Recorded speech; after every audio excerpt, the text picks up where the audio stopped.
Untuk terakhir saya belanja waktu itu sempat, mengalami penurunan pada waktu itu. Dalam 3 hari yang lalu juga pun saya juga sudah cross check di beberapa supermarket, memang sudah naik.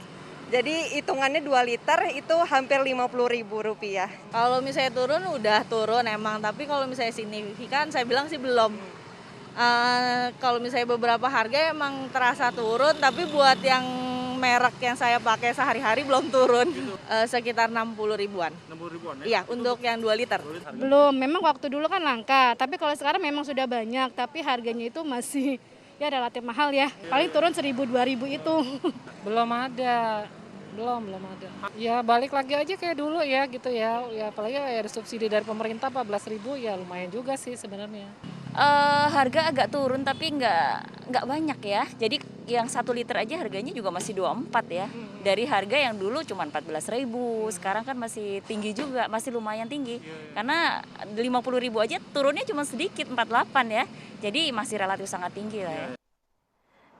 Evaluasi di model bisnis supaya ada perubahan yang lebih baik. Coba kita tanya nih sama pebisnisnya. Pak Sahat, tadi kalau dari apa yang disampaikan oleh Pak Bayu, gimana tanggapan Pak Sahat? Terima kasih, Nur. Saya sangat setuju sekali apa yang disampaikan oleh Pak Bayu tadi ya. Dalam konteks bisnis ya, produsen minyak goreng itu, kalau hemat saya jangan terlalu dipojok-pojokkan sehingga mereka tuh susah berpikir sekarang. Apa-apa salah, apa-apa salah. Padahal bukan mereka yang membuat itu salah, karena sistem ini yang belum berjalan bagus. Mereka itu sangat siap berapa saja akan dikucurkan. Cuma tadi jangan lagi bocor kolam ini, ya masuk kemana-mana. Jadi saya pikir ke depan, pertama itu kita minimalisasi distorsi harga di pasar. Kami kita lihat dari mulai Januari sampai sekarang, inti persoalan kita yang terbesar itu apa? Disparitas harga. Ya. Begitu kemasan dilepas, orang nggak berebut tuh. Gitu? Malah sekarang over di supermarket. Yang celakanya mereka mulai pindah lagi ke curah.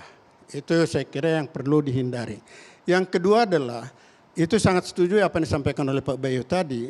Perusahaan itu harusnya dibina. Kalau you produk segmen market ini, margin you usahakan seminimal mungkin. Karena you bisa mendapatkan profit dari tempat yang lain.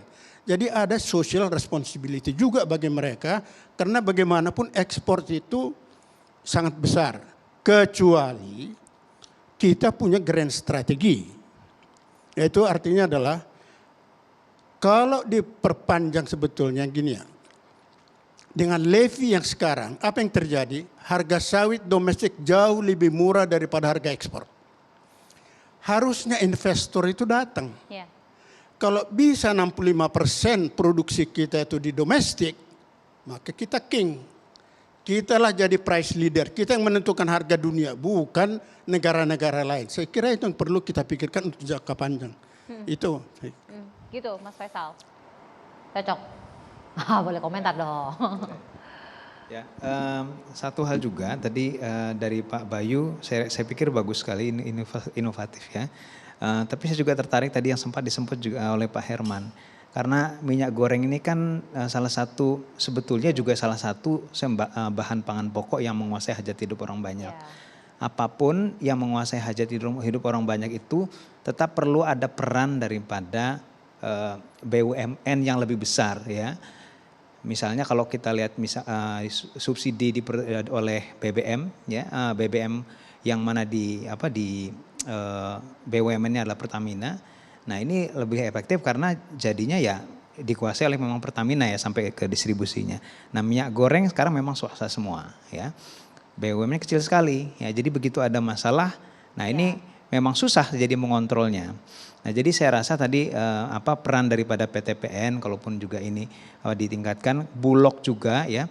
Nah ini juga harus mulai dipikirkan untuk minyak goreng ya.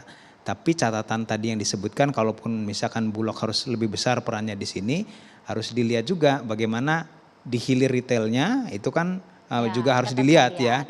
Dan juga di hulunya bagaimana dari si pemasok perusahaan minyak gorengnya ke Bulog gitu. Nah itu, saya pikir itu. Tapi ini DPR kan sebenarnya juga sudah menyampaikan, tapi masih belum juga. Kenapa Pak Herman? Begini, kalau tadi problemnya yang dibahas oleh Pak Sahat dengan Pak Bayu itu kan problemnya distribusi. Menurut saya bukan distribusi. Karena belum ada kejadian sebelumnya ketika harga normal-normal saja. Ketika harga internasional tidak tinggi. Justru ini persoalannya masalah harga. Ketika seluruh komoditas nasional kita terintegrasi kepada harga internasional, maka ini menjadi hukum ekonomi bagi mereka. Gitu. Ketika internasional naik, maka dalam negerinya dinaikkan. Pada waktu belum lahirnya Permen 6 tahun 2022 mengenai harga eceran tertinggi, baik untuk curah maupun kemasan, kan masih ada di lapangan. Begitu lahir permen itu, Permendag itu, maka langka di lapangan. Tidak ada curah, tidak ada kemasan, dan harganya sangat mahal. Bahkan 1 liter curah itu harganya 20.000. Nah, ini yang menurut saya problematika utamanya adalah persoalan harga. Dan persoalan harga terhadap persoalan harga rata-rata yang biasa memang ini menjadi harga di dalam negeri. Nah, oleh karena itu tadi saya di awal mengatakan bahwa kalau kita memang mau mengendalikan terhadap sektor-sektor yang ini menguasai hajat hidup rakyat banyak atau dibutuhkan hampir sebagian besar rakyat Indonesia, ya peran-peran BUMN sebagai perwujudan dari negara ya harus dipersiapkan. Seperti di BBM ada Pertamina, Pertamina menguasai 70% di hilir. Maka ketika ada kelangkaan cepat sekali. Ketika harga internasional naik cepat sekali untuk antisipasi. Mekanismenya ada. Kalau memang subsidi tidak cukup untuk sampai pada batas waktu 1 tahun, misalkan habis di bulan ke-7, maka masih ada mekanisme kurang bayar di akhir tahun. Nah ini yang bisa dilakukan. Oleh karena itu menurut saya kuasai dulu. Kalau market dalam negeri itu 30-40%, maka minimalnya ini 30-40% dikuasai oleh negara melalui BUMN. Di hulu, melalui apa? Kan banyak HGU yang hampir habis misalkan. Diakuisisi lah seperti bagaimana kita mengakuisisi Freeport. Gitu. Dan ingat bahwa komoditas internasional itu sangat dipengaruhi oleh komoditas lainnya. Hari ini Uni Eropa mulai menggunakan kembali batu bara. Kalau batu bara naik lagi, pasti harga minyak atau harga CPO juga akan naik. Harga crude oil juga akan naik. Nah kalau ini yang terjadi, apakah bisa menurunkan harga domestik? Menurut saya tidak. Selama bahwa negara tidak mampu menguasai hajat hidup sesuai dengan kebutuhan masyarakat. Oleh karena itu evaluasi ini penting. Ini momentum menurut saya. Ya Mas Wahyu ya. Kalau dulu di era tahun 60-an, 70-an itu BUMN justru menguasai CPO, sekarang berbalik. Hanya 4%. Bagaimana kuat kita bisa melawan kekuatan pasar persaingan sempurna? Nggak bisa. Ini pasar hukum ekonomi gitu. Ya. Jadi dulu BUMN kuat sekali. Sekarang sudah berbalik, dari 15 juta hanya menguasai sekitar 600.000 hektar, nggak cukup mampu.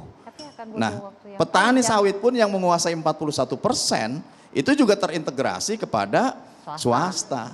Nah ini yang menurut saya sekarang justru terjepit, petani sawit terjepit pada sisi ini, harga di retail juga minyak goreng tetap tinggi. Oleh karena itu ini menjadi ajang evaluasi ke depan dan menurut saya ya rumuskan kebijakan pemerintah yang lebih tepat. Seluruh hajat hidup masyarakat harus kita kuasai melalui BUMN. Pak Bayu, ini Pak Bayu nanti juga mesti jawab selain model bisnis berdasarkan teknologi, bagaimana kemudian membuat agar kita bisa kembali menguasai. Tapi usai jeda ya Pak, kita jeda dulu pemirsa, sesaat lagi kita kembali.